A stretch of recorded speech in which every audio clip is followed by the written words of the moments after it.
Hi, everyone. Welcome back to Grandpa Mark's Hobbies and build update number 4 of our Revell 70 Plymouth Roadrunner Rusty Roadrunner kit. uh, Tim and Lee are having a pretty heated conversation over what the plans are for this kit, but we'll get them out of the way right now, and we'll talk about what we got done here since the last time. And as you can see, quite a bit. Let's talk about the body first. And what I did here is, when you last saw it, I just started using the Weathermaster C, the rust part of the Weathermaster C. And what I was doing is, let me grab something. I still can't find my finger. But what I was doing was, everywhere where there was the dark rust, I went around that and kind of highlighted it in and out and through it of the orange rust on the panel liner C, or the Weathermaster C. And I did that everywhere with this. And what that did is that kind of made it look like it was spreading out a little bit and just starting to push through the paint, where the paint's fading out and wearing in. And then after that, I came in and dirtied it up with a little bit of the Weathermaster D, with just a really, really small amount of the oil stain. And I put that on a Q-tip, and then I wiped the Q-tip off on a paper towel till it just barely made any marks. And then I started to streak this, going the direction that the water would travel down and around on the whole thing. And I just kind of streaked around everywhere, down the body panels, across the top, and I did that through the whole car. And then once I was done with that, I came in with my pastels. And I'm going to set these right here because I used more than one, and I used a lot of it. I started with white on a soft brush, and I pretty much went over the entire body with the white. Before I did any of that, though, I painted all the window trims with flat aluminum. Before I even started with the getting heavy with the Weathermaster C with the rust. I did that because I wanted to pull that rust into that trim also. But the trim, I just used Tamiya's flat aluminum. And the reason why I did that is because I wanted that chrome to look faded. And I knew if I tried a Molotow pen, or if I tried a Sharpie, or if I tried this or that, it just wouldn't look right. But the flat aluminum really, I think, looks good in here. I cut the glass so it doesn't come around the front, because remember, this is crushed and it's out of place. But then I came back with my pencil, and I did all the door panels and all the body panels with the pencil. And I like using the pencil on that, especially with the lighter colors like this, because it doesn't just jump out at you. It's there. It's supposed to be there, and it just looks right. So then after I did that, I came in with the white, and I dusted the entire top, everywhere on the top. Pretty heavy, too. And then I came in and with the, I guess it's desert tan, we'll call it. I started on the top, and I started pulling it, again, the direction that the water would flow. And I streaked all the way around the top, and then I did the sides, and I streaked them pretty darn heavy, too. I did the other side also, the front and the back, and just dirtied it up with that. And then the next one I'd used is the brown. And again, this is with a pretty light brush, soft brush. I came back and I went all over it, the top and on the sides and down and around with the brown.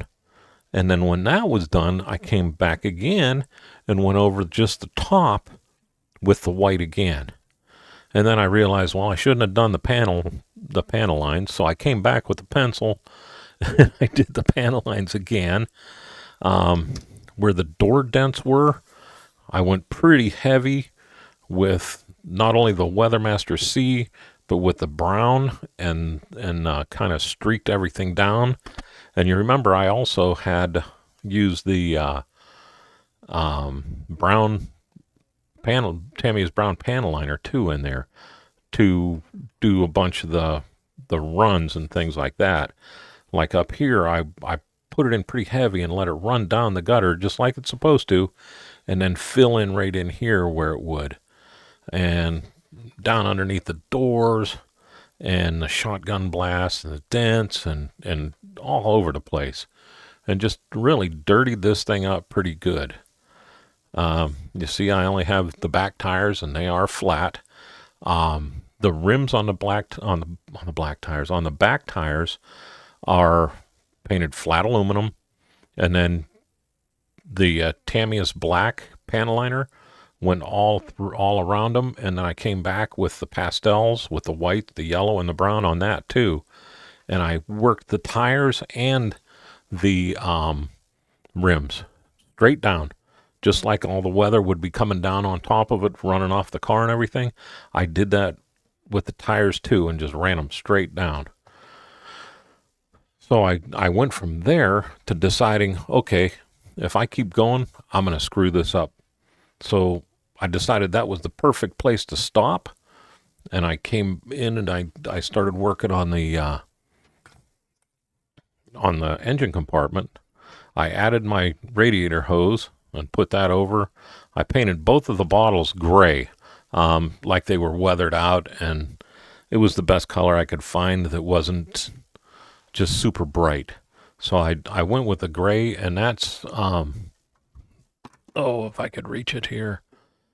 That's just the folk art gray, the matte gray. And then I used the panel liner in here. I used the Weathermaster C in here, and I went pretty heavy. I didn't add a whole lot of detail inside here because eventually, and I still haven't found one, I'm going to put a tree in here growing out that's going to come up, I don't know, about this tall. It's just going to be a dead tree, but I didn't want to have to fight all the lines and things that I would have added in there.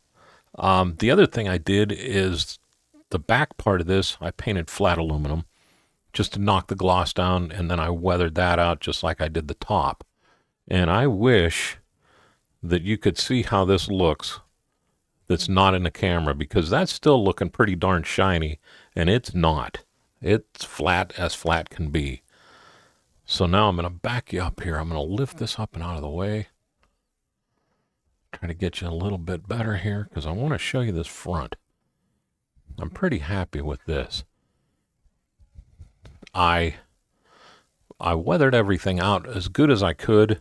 I painted the bezels like I was told with flat black, and you can't really see them that well, but there are wires in there for the missing headlights. These headlights I just glued in with Mod Podge. I didn't use any quick shine at all on them, so that they're not really super bright. They are dulled, and I didn't put the fog lights in at all. I just left those out. So that I'm really happy with. The back end rusted out really nice. Let me see if I can't get you backing up and out of here a little bit. There we go. The back end looks really good. I did leave the taillights in, but as you can see, we just have one tip on the exhaust. The other one's drilled out, but the tip is gone. And the Plymouth is faded. I wish I could have. I hope I can do that on the next one, because it painted up nice, and then I had to fade it back out. So it was kind of a bummer doing that. You can see the back window, and I don't know if you can see it or not, but there's a crack that I put in it.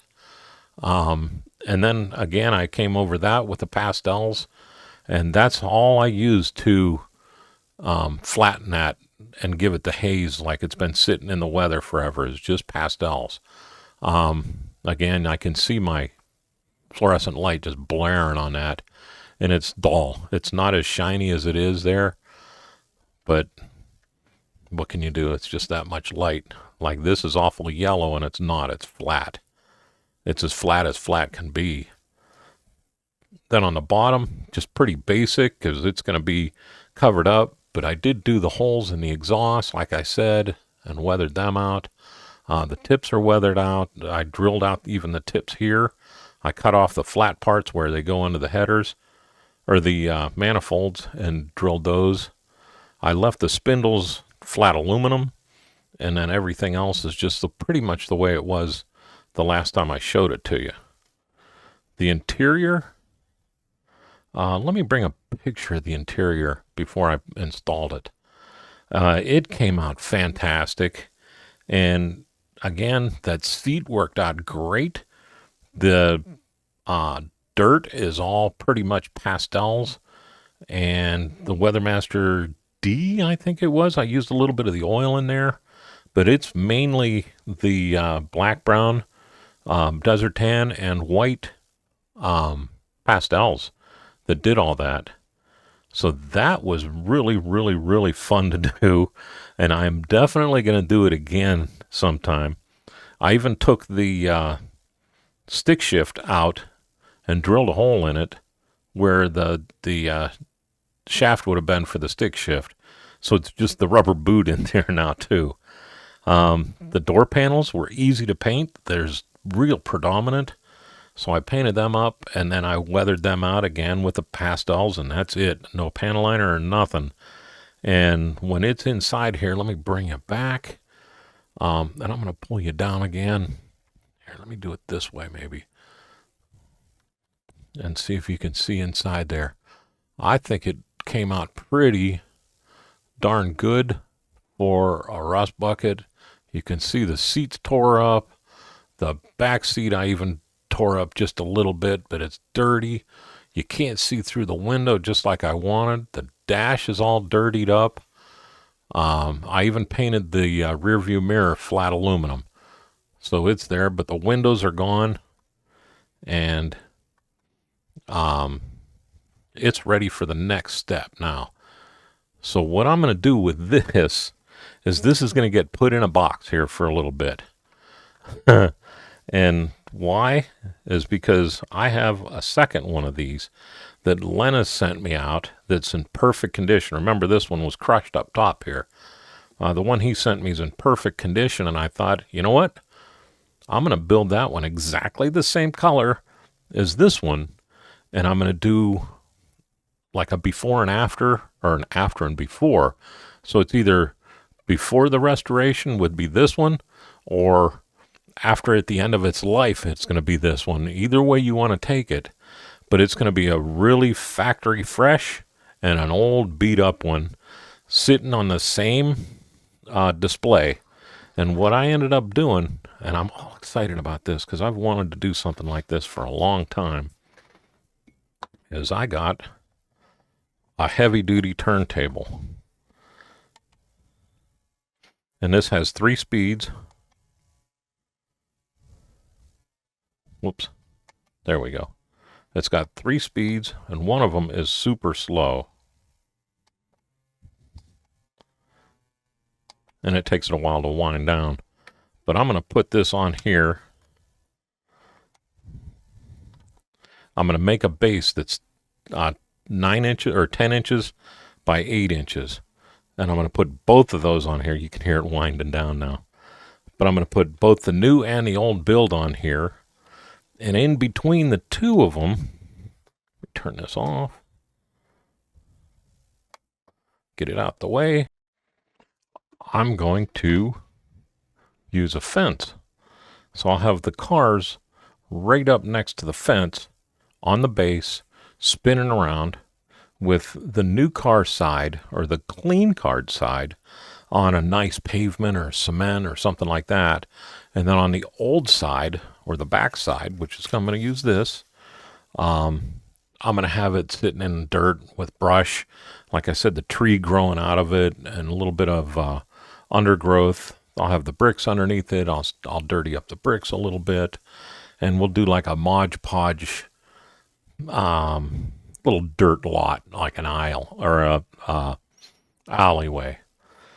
But the fence was easy to make. It's just stir sticks. It's it's almost King Kong high. But the reason why I did that is because I wanted to make it to where if you're just walking up to this, you won't be able to see the other side as well. So it'll just be like hiding it, and then this will spin around and reveal both sides. I think that'll look pretty cool. So there we go now. I started working on the new one, or the shiny one, we'll say, the one that Lena sent me. And once I get that rolling along, I got everything cleaned. I want to get it in paint. And once I get it in paint, I'll bring y'all back.